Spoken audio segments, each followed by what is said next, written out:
from these verses.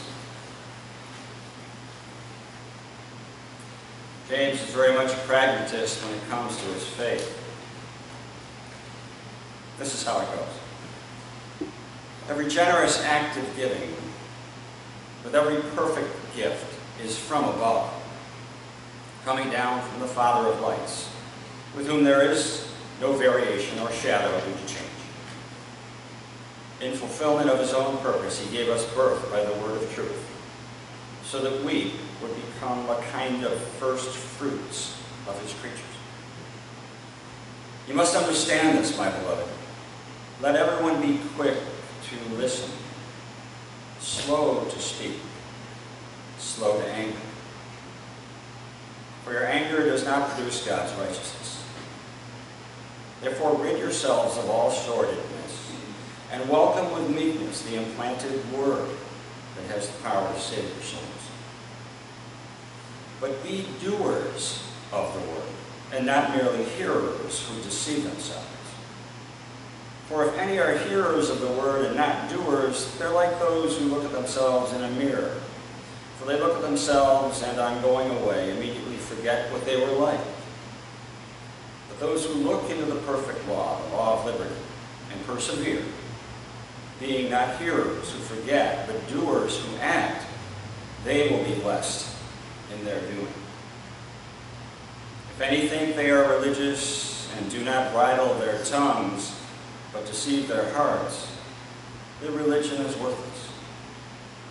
Religion that is pure and undefiled before God the Father is this: to care for orphans and widows in their distress, and to keep oneself unstained by the world. So ends the reading of God's holy word.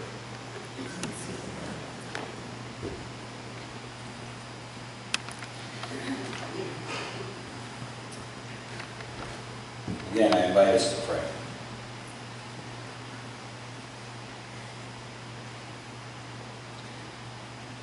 Gracious God, we have drunk in your communion, the juice and the bread, and now we are drinking in your sacred text from James. May all of these be serve to strengthen our resolve, clarify our vision, and certainly bring us the gift of hope as we continue this week to once again live your life. We ask this in your holy name. Amen.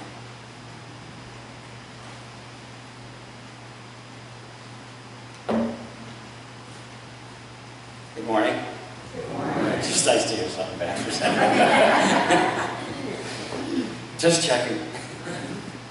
I think that of all the celebrities in the Bible, all the different names that I can think of, Mary, Martha, Peter, Paul, Thomas, the one person I would most like to see dressed and ready for the fall turkey dinner would be James.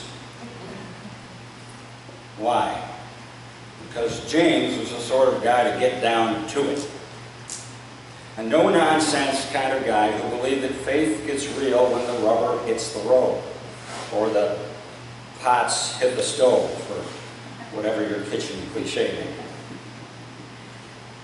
And as a real faith in action guy, James offers a healthy antidote to anyone who's content to make their faith just a whole lot of hot air.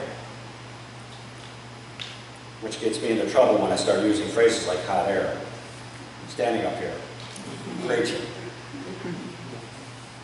In fact, when I think about it, it's a little flimsy to stand here just preaching about James.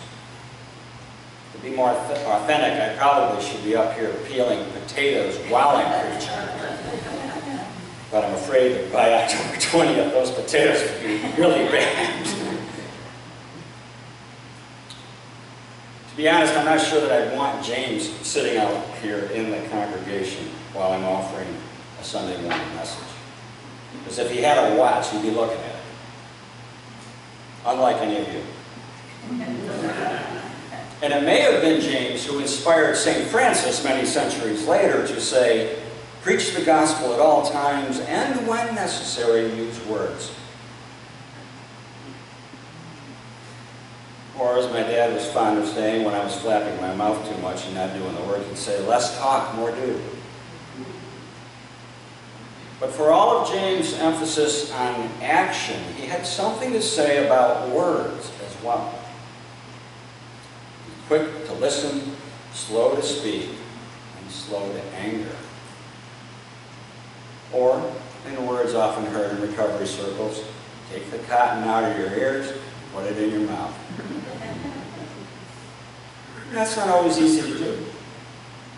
To hold back the horses of speech long enough to listen. I've been a proponent of deep listening for a long time, even if I don't do it especially well. But especially in this age, when words can be shot off quickly to a vast audience, it seems more important than ever that we exercise care with our words. I once attended a retreat in which one of the exercises was to sit in chairs, literally toe-to-toe, and listen with deepest attention to the person sitting across from you for 3 minutes. Not a word to be uttered by the listener during those 3 minutes. Simply invited to pay deep attention. It's a great gift to be listened to in that way. It's a profound invitation to share. And at the same time, for the one who's speaking, it can be a little unnerving. Toe-to-toe, mind you. There's a level of accountability that comes when someone's listening to you right in front of you, face to face, that I think gets lost in this day and age when words often emanate from fingertips and are tossed willy-nilly out into the ether for billions to see.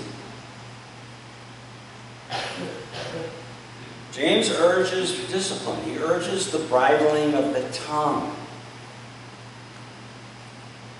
I've had very little experience with bridles. Most of my time with horses has involved very different parts of the animal, far from the bridle. But I can appreciate the challenge of placing a bridle on a horse. But good bridles don't paralyze a horse. A good bridle channels a horse's for good, directing it for constructive purposes.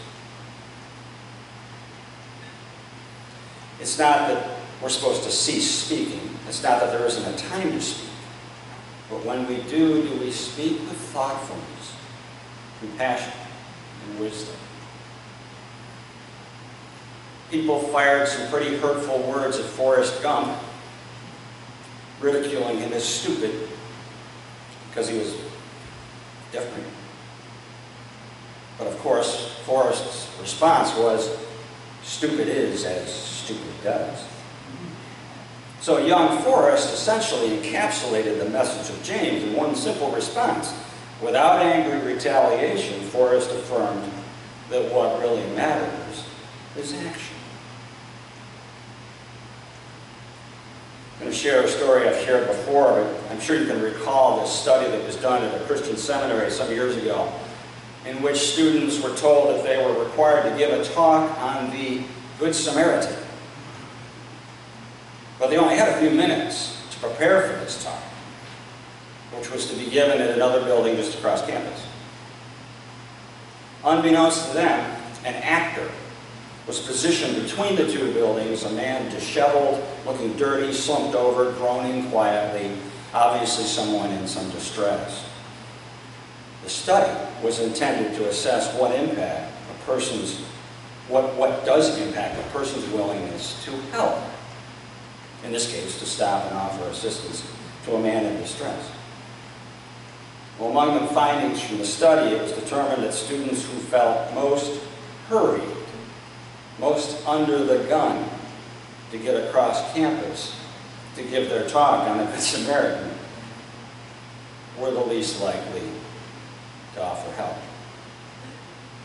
Another quote from St. Francis came to mind.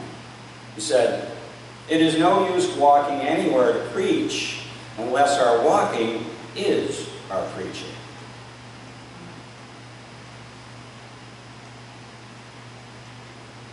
Most of us get hurried. Hurried to get from one place to another. Sometimes hurried to offer the right answer. Hurried to get ahead of the crowd that we feel is hot on our heels. Hurried to prepare for something in the future that we may not even understand completely. As the Buddhist monk Thich Nhat Hanh once said, people are rushing through life. Where are they rushing? To their funeral? A lot of rushing going on. I'm often amazed at the patience that's demonstrated by the baristas at Starbucks. And it really is pretty amazing because A, some of those baristas are already jacked up on a lot of caffeine at work. And B, customers like me want to be quickly. So there's much that conspires against patience and calm in this transaction of getting my mocha. And yet, time after time, I am met with gentleness, patience, and kindness.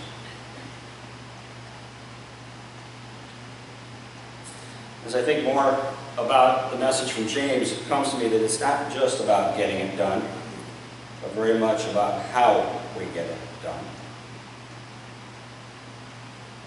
One of the delights of washing dishes down at Hands of Hope, okay, maybe the only delight, is the good-natured banter that occurs when you're standing side by side with a 3-sink arrangement. Suds, rinse, bleach. Got to remember that. And you get a chance to tell stories while you're standing there washing dishes. And you don't actually have to be face-to-face with somebody, so it's more like windshield time, but with suds. And there is all kinds of neat exchanges that go on, especially by the 169th piece of flatware. Standing literally shoulder to shoulder, hands getting clean, another benefit. And we're coming clean, in a sense, telling bits about ourselves as we get the job done. I can get so focused on fulfilling the task that I sometimes miss the golden opportunity that's right there in the middle of it. A lot of quotes today, but I got another one. John Lennon once said, life is what happens while we're making other plans. Life can be what happens while we're washing the dishes. James is challenging on a lot of levels as he asks that we be slow to speak, patient in listening, active and engaged in our faith. Perhaps harder than any of these even is his insistence that we look into the mirror, that we gaze into the looking glass of truth to see ourselves as we truly are. Frankly, I'd rather not. On rare occasions when I cannot avoid it, I'll find myself in a men's clothing shop in one of those changing rooms where there's a mirror on 18 different walls. And I'm sure the intention is to get a good look at how it sits, clothing hangs. But honestly, that's too much tin. And yet I have to admit that it's important for us to look at ourselves, to get a good look, to see our reflection, to engage in reflection, to remember our gifts and our shortcomings, to give thanks for the good and to ask God's help with the not so good. It's very important work. We are witnesses for Christ. And while we're busy witnessing, other folks are witnessing us. Ralph Waldo Emerson is reputed to have said, although this is somewhat contested, "What you do speaks so loudly that I cannot hear what you say." Boiled down to its essence, James tells us that our actions matter. Every day they matter. More maybe than we can even imagine. Last quote. Another great religious leader, the Dalai Lama, put it this way: if you think you are too small to make a difference, try sleeping with a mosquito.